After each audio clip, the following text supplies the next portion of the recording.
tous, merci d'être avec nous pour cette première édition complète de la soirée sur Al-Oula à la une ce dimanche.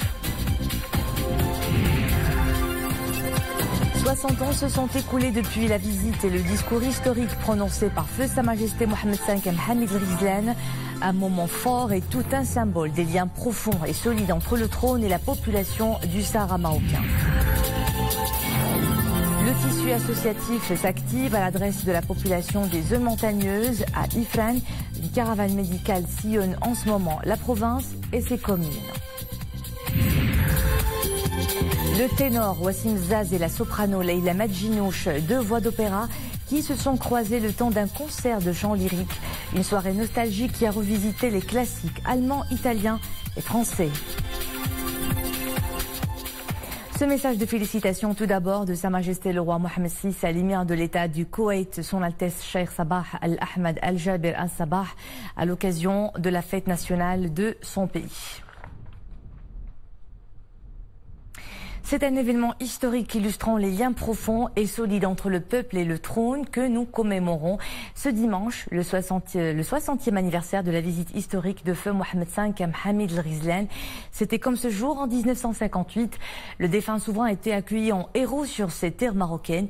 Il y avait confirmé la volonté de la nation de recouvrer ses provinces du sud et de parachever l'intégrité territoriale du pays. Cela fait donc 60 ans, jour pour jour, que Feu Mohammed V prononçait son discours de Mohammed Rizlan. Évocation avec Souad Al-Achet.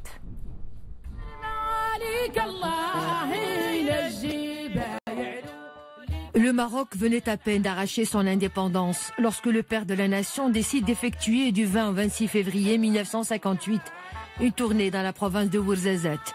Un message à forte charge symbolique et historique. Sans ambiguïté, le mot d'ordre est délivré par Feu Sa Majesté Mohammed V Mohammed Rizlan ce 25 février, il y a 60 ans. Le Maroc restera toujours dans son Sahara. Il ne renoncera pas à sa souveraineté sur ses provinces du Sud. Un message fort et clair au monde entier. Le Maroc est déterminé à ce sans exclusion.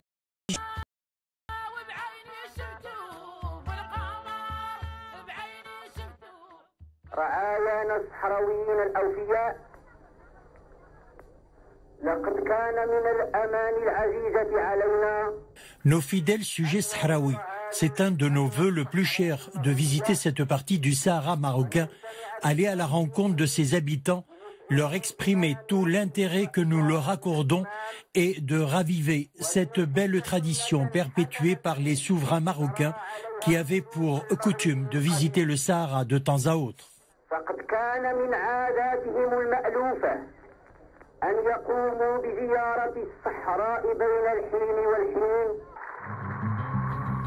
L'accueil triomphal des fils de cette région réservée aux héros de la libération nationale est la preuve irréfutable de la pérennité des liens séculaires de la Bay'a, qui de tout temps n'ont cessé de nourrir la symbiose entre le trône et le peuple. Le discours de Mohammed Rizlan en présence des représentants des tribus du Sahara marocain marque un tournant quant à la détermination du Maroc à s'engager résolument dans le recouvrement de ces terres spoliées au Sahara. Le Maroc a récolté les fruits de sa lutte continue en récupérant la ville de Tarfaya en 1958 et Sidi Ifni en 1969 grâce à la politique sage de Feu Sa Majesté Hassan II qui a œuvré pour unifier le pays et libérer les régions du Sud. Son intelligence et sa clairvoyance ont permis de chasser l'occupant de la totalité du territoire national par la glorieuse marche verte. C'est en 1975. Aujourd'hui, le Maroc, sous le leadership visionnaire de Sa Majesté le roi Mohammed VI, poursuit la marche pour défendre les valeurs sacrées de la nation et son intégrité territoriale et bâtir le Maroc moderne.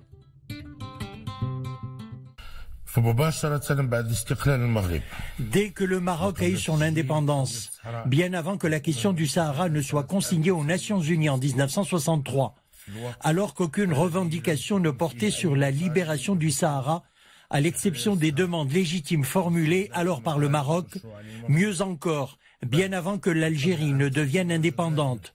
Antérieurement à tous ces faits, s'adressant aux chiours et aux représentants des tribus sahraouis venus lui faire allégeance, la Béa, notre grand-père avait souligné les droits historiques et légitimes du Maroc sur son Sahara. Il déclara en substance: nous proclamons solennellement que nous poursuivrons notre action pour le retour de notre Sahara dans le cadre du respect de nos droits historiques et conformément à la volonté de ses habitants.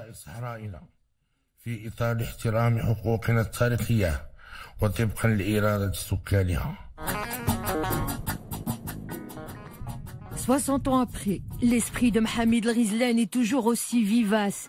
Une étape saillante dans le parachèvement de l'intégrité territoriale du Maroc et l'expression d'une alliance pérenne entre le trône et le peuple. Le tissu associatif se solidarise avec la population des zones montagneuses. Une caravane médicale pluridisciplinaire est en ce moment à Ifrane. Ces prestations profiteront à pas moins de 1000 patients. Elle fait escale dans la commune de Tizkit. Ahmed El-Fadeli, Zakaria Moukimpillah. Aux premières heures de la matinée, les habitants du village Sidi Ibrahim et des douars avoisinants convergent vers le lieu de consultation. Les équipes de la caravane médicale pluridisciplinaire sont en petits soins au profit des bénéficiaires de cette action de solidarité. Une initiative très appréciée par la population. Nous avons été bien accueillis. Nous avons pu bénéficier des soins nécessaires touchant à la médecine générale et à la pédiatrie pour ma fille. Nous avons reçu également des médicaments. Que Dieu préserve Sa Majesté le Roi. C'est une bonne initiative. Il y a des médecins spécialistes en cardiologie, en rhumatologie et en ophtalmologie. Nous avons profité de consultations et de médicaments. La caravane médicale est composée d'une 50aine de médecins et d'infirmiers. Un service pharmacie offre gratuitement des médicaments aux patients auscultés. Nous organisons une caravane médicale au profit des populations rurales défavorisées, surtout en cette période de grand froid, suite aux neiges qui se sont abattues sur le pays. Et cette action, nous l'entreprenons en faveur des populations rurales pour appuyer les efforts déployés par les pouvoirs publics. Quelques 1000 personnes devraient bénéficier des services de la caravane dans différentes spécialités. Cardiologie, ophtalmologie, rhumatologie ou pédiatrie. Les patients sont également pris en charge pour des analyses médicales. Les pluies sont de retour dès demain. De fortes averses orageuses et des rafales de vent sont prévues dans plusieurs régions du royaume. Ce sera le cas à Essaouira, Agadir, Inzgan, Taroudan, Chichawa, Safro, Khnefra, Ifrane, Bni Mellal, Larache, Ouazan, Chefchaouen, Taza et Taounat. D'autres villes sont concernées par cette situation météorologique comme Marrakech, Qalat Saragna, Fqih, Ben Saleh, Bni Mellal, Stat, Khouribka, Safi, Sidi Ben Nour et Jadida Barchid, Nouassar, Casablanca, Mohamedia, Khirat, Temara, Rabat et Saleh. Il neigera aussi demain à partir de 16h à Ifrane, Khnefra, Medilt, Bni Mellal, Azelal, Tinrir, El Haouz et Chichawa.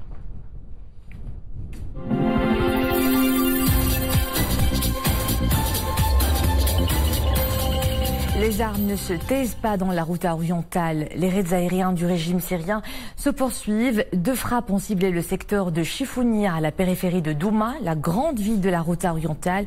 Cet après-midi, de violents combats ont opposé les forces du régime syrien à des rebelles dans le sud de l'enclave assiégée. 7 jours de frappes aériennes et de tirs d'artillerie ont tué 519 civils, dont une centaine d'enfants, selon l'Observatoire syrien des droits de l'homme. Pas de répit de violence au lendemain d'une résolution adoptée à l'unanimité par le Conseil de sécurité réclamant sans délai un cessez-le-feu humanitaire d'1 mois en Syrie. L'objectif est de permettre la livraison régulière d'aide humanitaire, de services et l'évacuation médicale des malades et blessés les plus graves. Tôt ce matin, l'Elysée a annoncé que le président Emmanuel Macron et la chancelière allemande Angela Merkel s'entretiendront avec le président russe Vladimir Poutine de l'application de la trêve, prévenant qu'ils seront extrêmement vigilants sur sa mise en œuvre. Les dernières sanctions américaines contre la Corée du Nord sont un acte de guerre. La dénonciation est de Pyongyang par la voix de son ministre des Affaires étrangères qui a promis des représailles si les États-Unis continuent à défier Pyongyang de façon rude. Donald Trump a annoncé vendredi de nouvelles mesures visant à isoler encore plus le pays en raison de ses programmes nucléaires et balistiques, parlant de sanctions les plus lourdes jamais imposées contre un pays. Un épais brouillard a perturbé de nouveau les services de ferry dans le détroit de Guangzhou dans le sud de la Chine, bloquant des milliers de véhicules sur l'île de Hainan. Le brouillard a persisté entre vendredi soir et ce matin, provoquant la suspension des services de ferry. Les passagers tentent de rentrer chez eux après avoir passé leurs vacances de la fête du printemps sur l'île.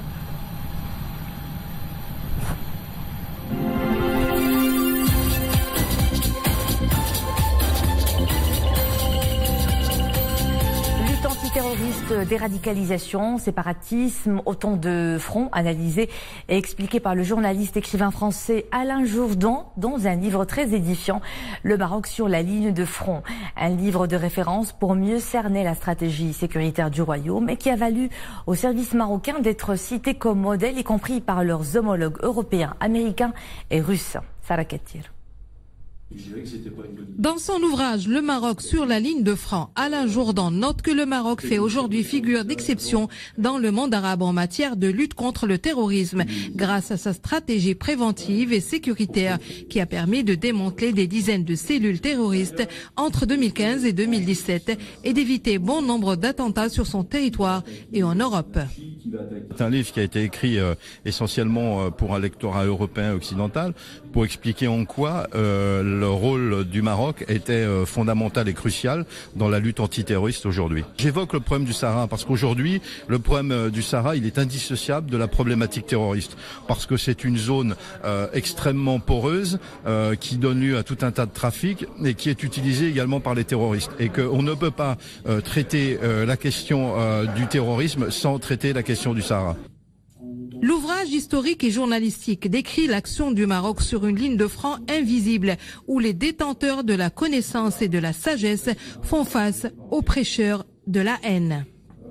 Nous avons décidé d'organiser cet événement, de présenter le livre d'Alain Jourdan qui est Le Maroc sur la ligne de front, parce qu'effectivement le Maroc aujourd'hui est la ligne de front contre tout ce qui peut être ingérence et difficulté contre le progrès social et économique d'un pays et de l'Europe. L'auteur affirme que sur l'échiquier mondial de la lutte contre le terrorisme, tant sur le plan diplomatique que par l'entraide judiciaire et policière, le Maroc se place en bonne position. Et ce, en traquant les terroristes, mais aussi en prenant l'islam de la paix, de l'amour et de la réconciliation. Un édifice d'exception consacre à nouveau la vocation du royaume en tant que modèle de tolérance religieuse. Le centre Abraham Zagouri d'études et de recherche sur le droit hébraïque au Maroc et vient de lancer officiellement ses activités à Essaouira.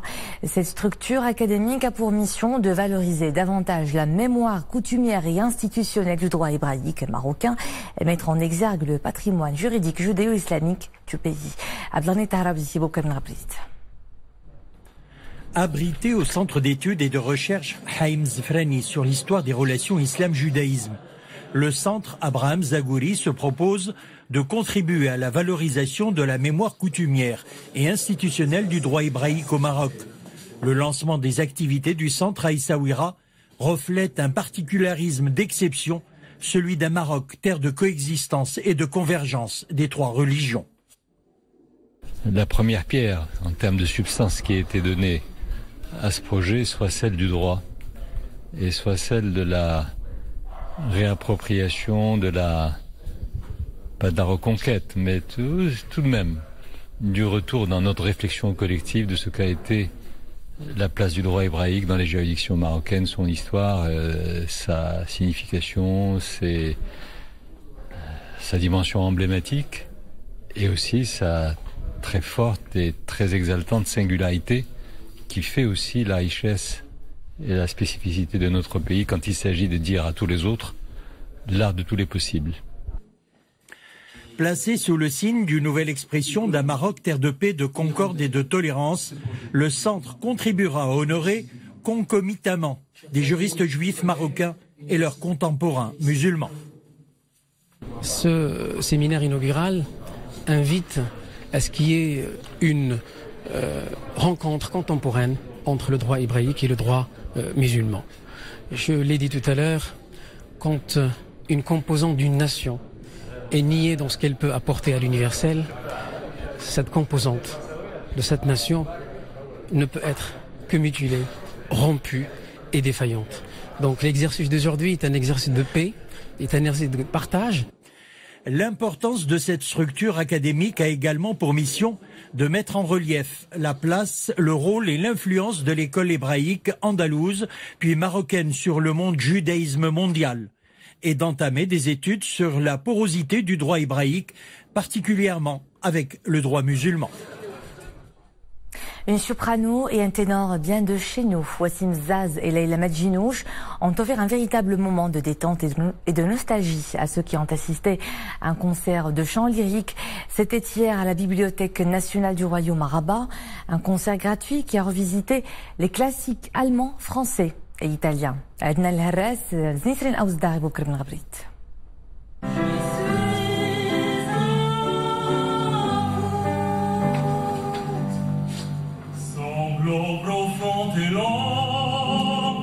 Elle est soprano, il est ténor.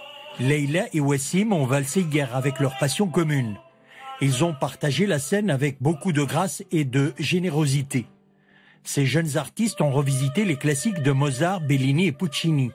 Ces derniers ont sonné de manière particulièrement savoureuse sous les doigts de la pianiste vietnamienne Min. Le public en a eu plein les yeux.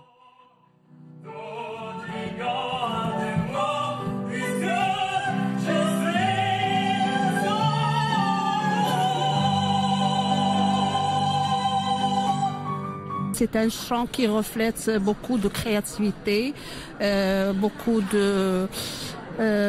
donne beaucoup de paix. Je suis ici pour la première fois. J'ai accompagné mes gosses, mes enfants. On aime le chant classique.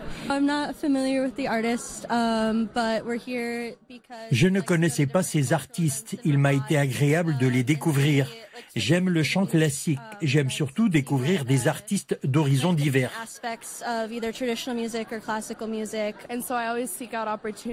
Dès que j'ai pris connaissance de ce spectacle, je n'ai pas hésité à venir. Surtout que c'est gratuit. Cela coûte d'habitude un peu cher.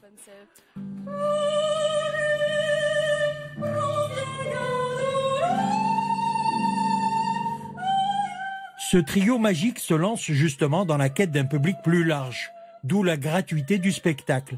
L'objectif est de démocratiser le chant classique, souvent considéré comme l'apanage des élites.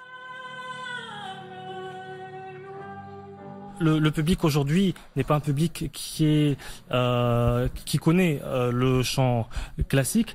Mais on peut voir sur leur visage pendant qu'on chante également en leur demandant leur avis qu'ils apprécient ce genre de musique qui se dit élitiste. Bien entendu, c'est un grand plaisir de partager cette musique et également cette discipline qui est le chant lyrique avec le public d'Herbati.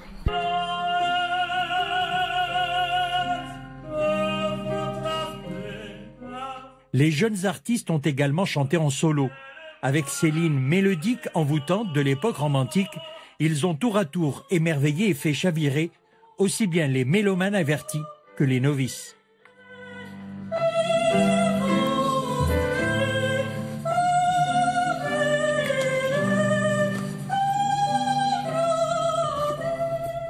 Le programme musique de la Méditerranée de l'Institut Cervantes de Casablanca continue ce mois avec le concert de deux guitaristes espagnols, Antonio Duro et Francisco Bernier, deux des meilleurs guitaristes de leur génération. Ils ont offert un programme puisé dans le répertoire espagnol du 19e siècle, comme celui du grand maître Isaac Albéniz. Zakaria Moukimbillah.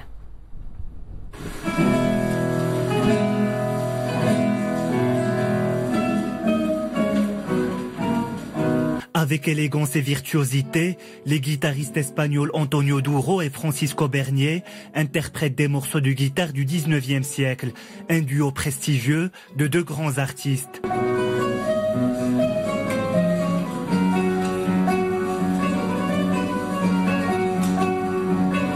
Aujourd'hui, nous profiterons de deux des meilleurs guitaristes d'Espagne. Ils sont des professeurs au Conservatoire de Séville et ils ont beaucoup de prix. Nous profiterons pour faire des liaisons entre Maroc et l'Espagne, que c'est notre mission de l'Institut Cervantes. Pour ce spectacle, des pièces de Fernando Sor, Enrique Granados et Isaac Albéniz, 3 compositeurs ibériques qui ont contribué à produire des musiques et des danses typiquement espagnoles, en s'inspirant de la musique populaire. Je vois beaucoup de ressemblances entre par exemple, là où on vient, nous, c'est la région de l'Andalousie, et les côtés culturels qu'on peut découvrir, qu'on peut voir ici au Maroc. En fait, il y en a beaucoup d'influences à tout niveau culturel, même musicalement parlant, parce qu'il y en a toute la musique andalousie, qui est évidemment, il y a une connexion très forte au niveau message, au niveau culture, au niveau phrasé. Cet événement s'inscrit dans le cadre du programme Musique de la Méditerranée, une opportunité d'apprécier des artistes d'ici et d'ailleurs et d'œuvrer pour le dialogue des cultures.